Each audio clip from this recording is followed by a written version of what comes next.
when you're making the pie pudding, basically it's very simple. You're taking all the dry ingredients and mixing them together, and then all of the wet ingredients like the eggs, and the milk, and then you're going to mix them all together and boil them, and the boiling is what takes a long time. And so for 2 chocolate pies and the pudding for them, the wet ingredients you need 4 egg yolks. So that means you're going to crack an egg. Oh, I just dropped the you're going to crack an egg and then separate the yolk from the egg white. And I crack it and then I pour it back and forth, and I pour the egg white into a bowl, which I pass aside later to do the meringue with. And then you mix together the egg yolks and the milk, and you beat them together in a heavy pan. And this is usually the heavy pan that we use for boiling, so I just get like kind of a big size metal pan, mix together those things and set them on the side, usually on the stove, and then mix together the dry ingredients.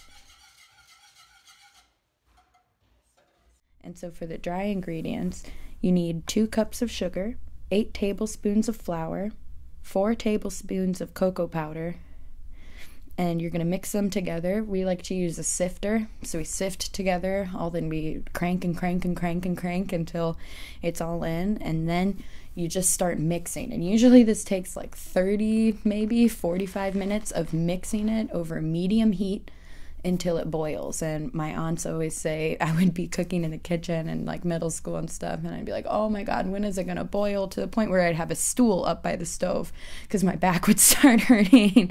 And they'd say, a watch pot never boils. And I'd be like, well, but you have to keep stirring, so what else is there to do but watch it? Which is kind of funny. It's nice to have patience. But once it starts boiling, it starts to do these like thick bubbles, like kind of like a swamp, which I don't know if it's interesting to talk about swamps while cooking, kind of not the smell you would want maybe, but you stir it together and you cook over low heat until it comes to a low boil, and you're going to cook it until it's really thick. And once it starts boiling, you want to keep mixing it for at least 3 minutes, and this is to kill the flour taste. And then after that, you're going to turn off the heat. It's important to put in the vanilla at the very end once it's all boiled, and you need 3 teaspoons of vanilla. And then you're going to beat it until there are no more lumps. And after that, you make the meringue. And I'm forgetting exactly how much sugar you need, but the egg whites that you toss aside at the end, you mix it together. We use just like a mixer of the egg whites, some sugar, and some cream of tartar. And it makes that like fluffy mixture that when you like put a fork, like the back of a fork on it, or a spoon, it makes peaks. But before that, you have your pie crust, you've rolled it out, you've put it in a pan and done the cool thing where you like take your fingers and put on the sides and make that like shape, that cool like shell shape.